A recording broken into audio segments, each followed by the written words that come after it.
Does that infrared unit look like it's going to work? It should be fine. That's a relief. I'm glad it wasn't all just a waste of time. We're nearly there. Make this report a good one. All of my reports are good ones.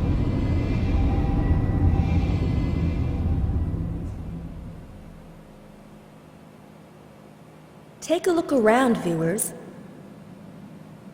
Ordinarily overflowing with great crowds of young people, Club Gotchi is now, as you can see, completely quiet. With the power turned off inside the building, we can't film right now with an ordinary camera. The images you are looking at now are being shot with an infrared camera. We will now use this infrared camera to locate and restore power to the building. After that, we will try to find and talk to the man named Dr. O'Connor. Okay, that was good. You conveyed a real sense of tension there. Great report. Thanks, Briscoe. That was nice of you to say. Now then. It's pitch black beyond this point, so we won't be able to go with you. You've got the infrared, so you're the only one who will be able to see anything. There should be a main power breaker somewhere in the building. You've got to find it, okay? All you have to do is switch the breaker on, and that ought to restore power to the building. Well, hey everybody, welcome back to Pitch Darkness in Michigan, Report from Hell. I'm still Nigarov. We are in Club Gotchi. We already knew it was dark before, but apparently, well, now it's dark and green. I'm not an expert about infrared, but I don't know if it's as green as this. I know night vision is green, I've seen that, but I think infrared is actually supposed to be different. But, well, as we have headed upstairs now, we now get to walk across more balanced beams. I'm sure we haven't seen these since the observation deck, but they do make a return here, because apparently we don't have hands, so we can't just open the gate.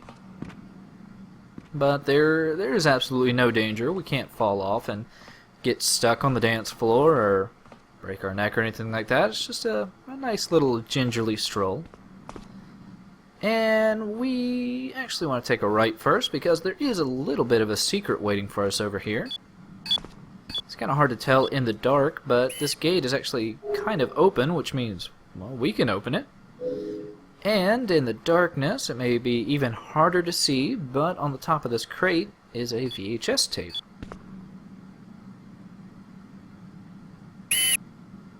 This is just another one of the 4 secret tapes in the game. And since we don't have anybody to pick it up, well, we have to cut out the fact that the tape just mysteriously disappears, and the fact that there's no animation for the cameraman's hands. But with that videotape now safely hidden away, we can get back on track to find the circuit breaker and hopefully shine some light on our situation in Club Gotchi.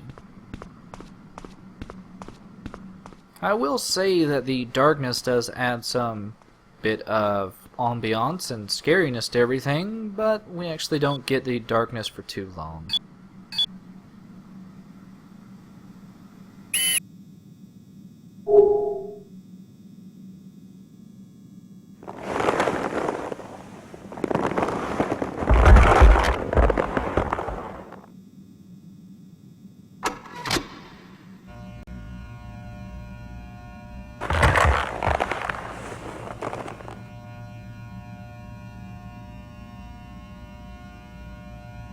The lights came on. And I will just teleport us back. Thank you. Now we can pick up the report again. Good job. Okay, here we go. Welcome back, viewers. Thanks to the efforts of our news team, we've managed to restore power to the building. We will now investigate the interior of Club Gotchi. As you can see, Club Gotchi is designed to look like a gigantic prison cell. Entirely enclosed in steel bars, it's rather disconcerting to be inside.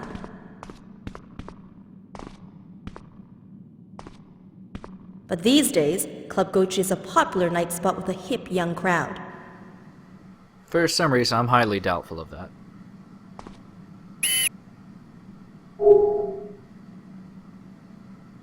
This is the entrance. It doesn't look like anybody will be getting carded today. It also doesn't look like anybody else is going to be here. I mean, I don't even see a Dr. O'Connor. This is the dance floor. Ordinarily, this floor would be pulsating with the vibrations of loud dance music. But as you can see, it's entirely silent now. I did not know that's what dance floors were meant for.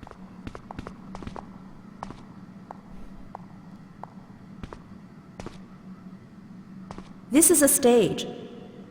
There's some equipment set up for the DJ. He just learned so much whenever Justine is your reporter. Stages, doors, what are we walking on? It's called a floor.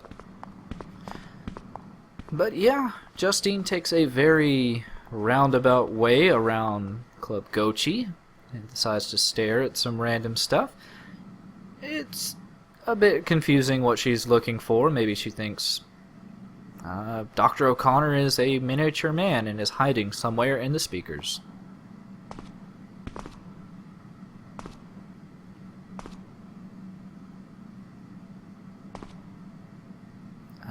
Yeah, still nothing.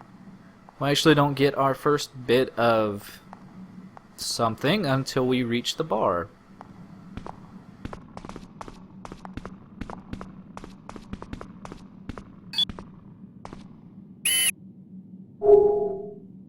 This is the bar. As you can see, they have a large assortment of liquor, wine, and beer. I'm really trying hard not to just troll the hell out of her. But yeah, that's what a bar normally has, unless you're a lawyer and you're trying to pass the bar.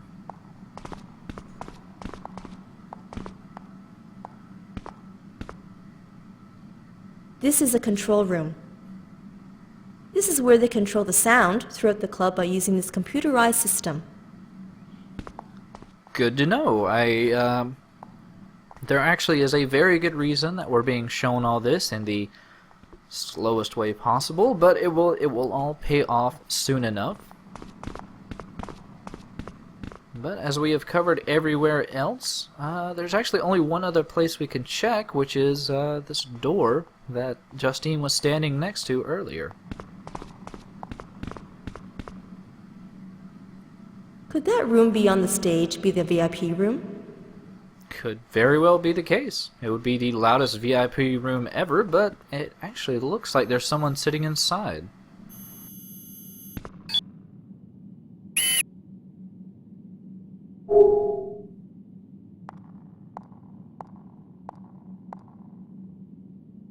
This is the VIP room. Only the chosen few are allowed to enter. Club Gotchi's holiest ground, one could say. Could the man named Dr. O'Connor be inside this room? Dr. O'Connor, are you here? I am pretty sure that is Dr. O'Connor. Dr. O'Connor?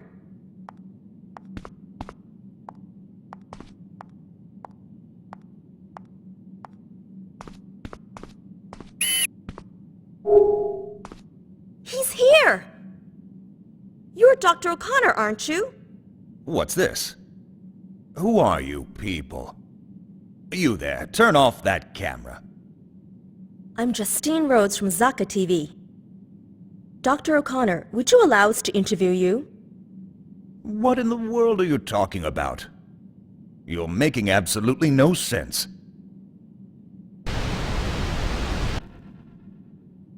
Dr. O'Connor, we have reason to believe that you know what is behind this mysterious fog.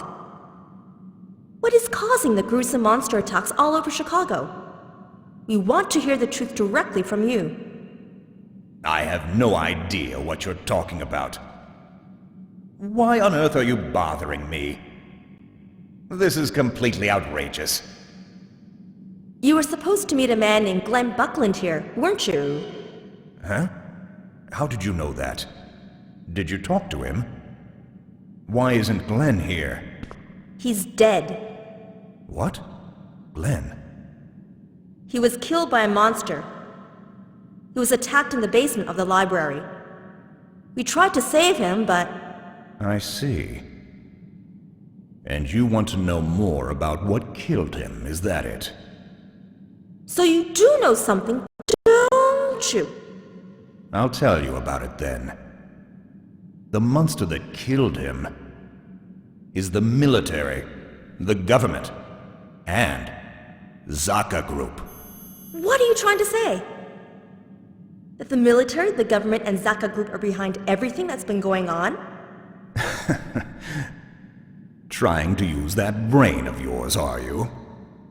Zaka Group is a huge enterprise made up of a parent company and some 1,300 subsidiaries. Did you ever stop to wonder how it got so big? What? Don't try to change the subject. DNA, that's how. You just don't listen, do you? Okay, so what about this DNA? I see TV turns even the brains of those who appear on it to mush. You must at least know that Zaka Group has a patent on its DNA manipulation technology. If all you can do is judge people on their outward appearance, that's sad. But I'm sure your tiny brain has never imagined what Zaka could do with that technology. That's the trouble with scientists. They never just come right out and say things. Soon you humans won't be enjoying such superior attitudes anymore. Now you're just talking nonsense. There's definitely something wrong with you. All right. Calm down, both of you. I'm sorry, Dr. O'Connor. Why don't we all have a drink?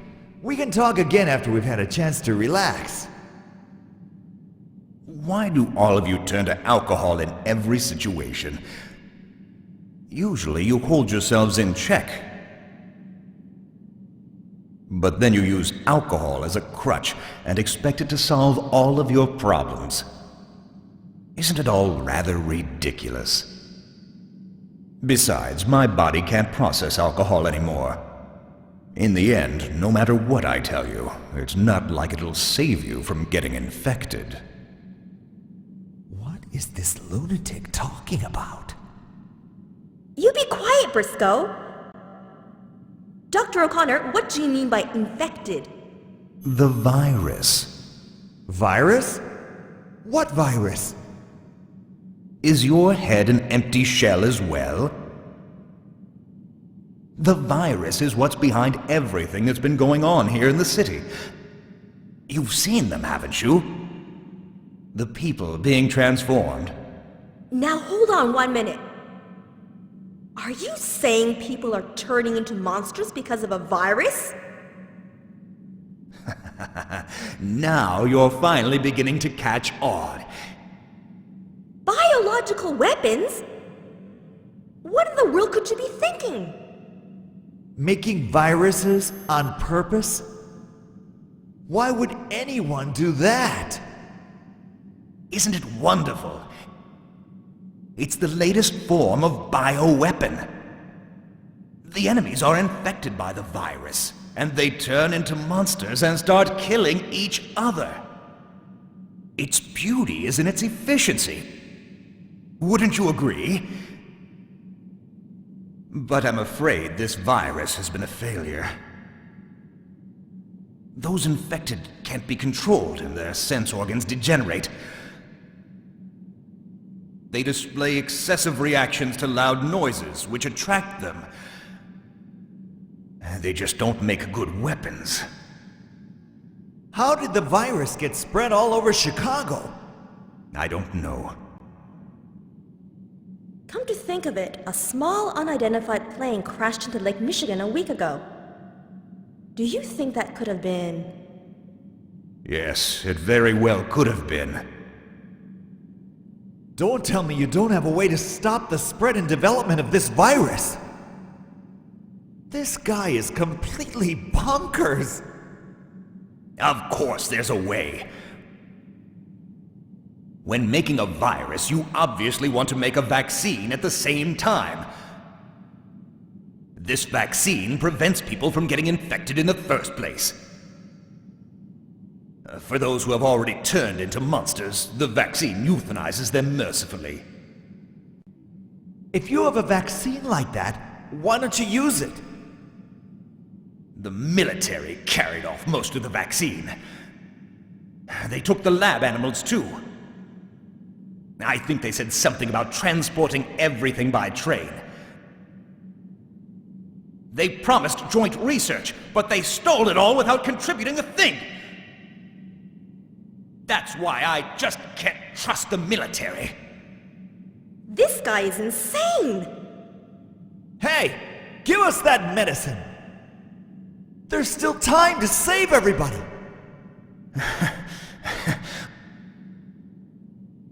Why do you humans always insist on remaining human? What's the matter?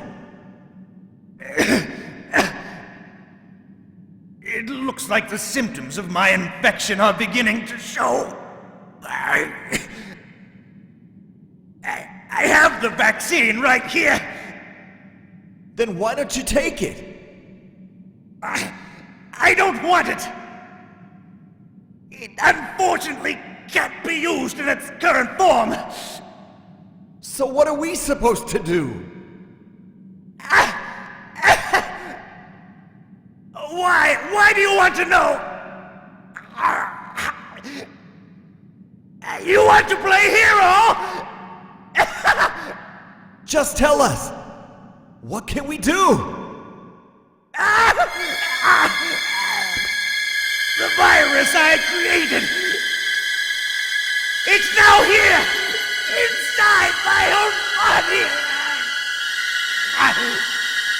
It's wonderful. A new form of life. So beautiful. He's really starting to lose it. Get this on camera. I'll make a report.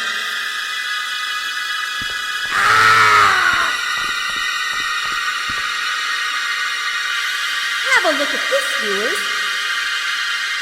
The man who created the virus that turns people into monsters is turning into a monster himself. Why did this man create such a virus? And why is he allowing it to overpower his own body now?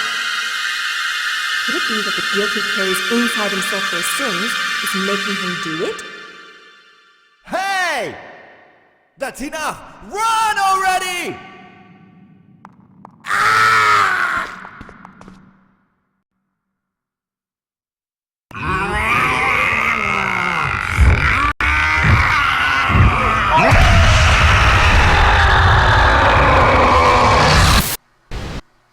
And just as quickly as we met Dr. O'Connor and got a lot of exposition or conspiracy theories, he evolves to the next stage of humanity, which is certainly something, as we'll be seeing. Hey, we can get him with this. But yeah, he actually gave us plenty of hints about how to destroy him, Euthanization he mentioned, though. and that involves almost putting ourselves in his mouth It's on me, O'Connor. and assaulting him with one-liners and alcohol. So it's very coincidental we are fighting him near a bar. Here you go. Yep, we just had to have Justine throw 5 bottles of booze at his large gaping maw.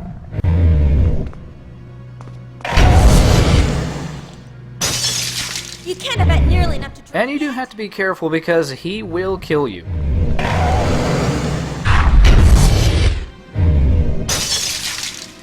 But I think we just need to get one more bottle of booze in him, then we'll start stage 2.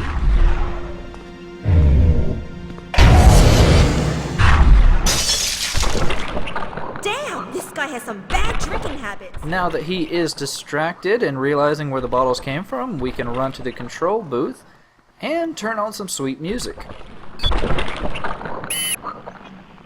Keep away! Yeah, no self-righteous monster can keep himself away from dancing, I suppose. And I wish I could honestly explain what happens, but I'm lost.